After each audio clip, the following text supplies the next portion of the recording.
Mr. Morris was disqualified as a candidate for mayor.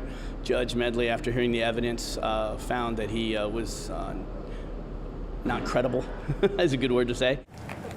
A lawyer representing New Orleans voters celebrates after getting 3 candidates disqualified from the October elections, including disgraced former 911 director Tyrell Morris. Good evening and thanks for watching. I'm Katie Moore. And I'm Sharice Gibson. Former New Orleans 911 director Tyrell Morris made a big splash when he decided to run for mayor because he was under criminal indictment. Yeah, and today, just as spectacularly, a judge disqualified Morris from running for mayor. Well, WWL chief investigative reporter David Hammer joining us now in studio. He first exposed these allegations against Morris and has the latest now. David, even more to this saga. That's right, Sharice and Katie. Our investigation helped expose how Morris altered records from a crash he had in his government vehicle, so nobody expected him to turn around and run for mayor, or to sit down with me for an interview full of wild claims and contradictions.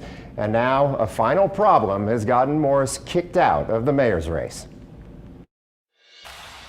Tyrell Morris began his ill-fated campaign for mayor at WWL Louisiana, being grilled by me about the raft of criminal charges he faces over an accident he had in his government vehicle. All you see is in this lane, right? You don't see the person coming behind me. You see the very end. You're both stopped at the light. No. Yes, you are. Can we watch it together? I'd be happy to watch it with you. Okay. Okay. But you've seen it. It's been on TV many, many times. Yeah. No, we weren't stopped. You see him driving down the lane. Light turns green.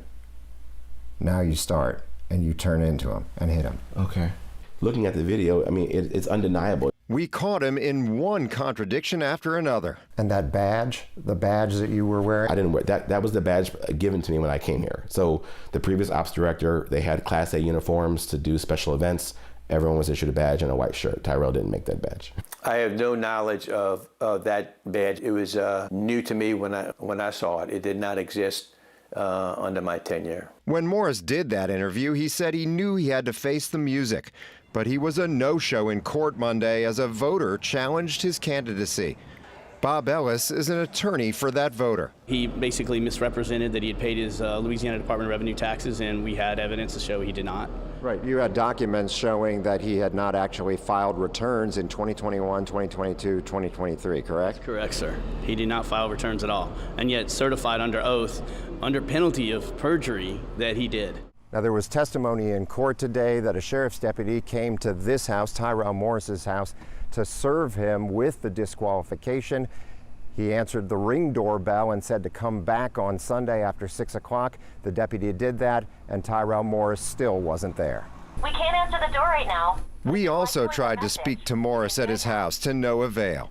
Judge Jennifer Medley disqualified Morris from the mayor's race with an immediate impact on his criminal case. As Tyrell Morris is disqualified from the mayor's race, he's also asking a criminal court judge to let him travel throughout the United States to run for mayor of New Orleans, arguing in this court filing that travel throughout the nation is needed to adequately fundraise for the mayor's race.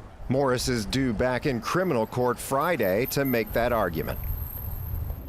Now, Morris will have a hard time convincing Judge Simone Levine to let him campaign for mayor now that he's been disqualified, but he does still have the right to appeal the disqualification to the Fourth Circuit Court of Appeals. Now, David, obviously, given that this is something written in a public record, we know that Morris has a history of doing this. Right, exactly. We showed that he changed that vehicle policy 4 days after that accident, and we showed that the records of him buying the badges, buying and installing the blue lights on the vehicles that he then used when he wasn't allowed to. So all of that has contradicted him throughout. Yeah, he's got a history of it. All right. Thank you so much for documenting it, David. We appreciate it.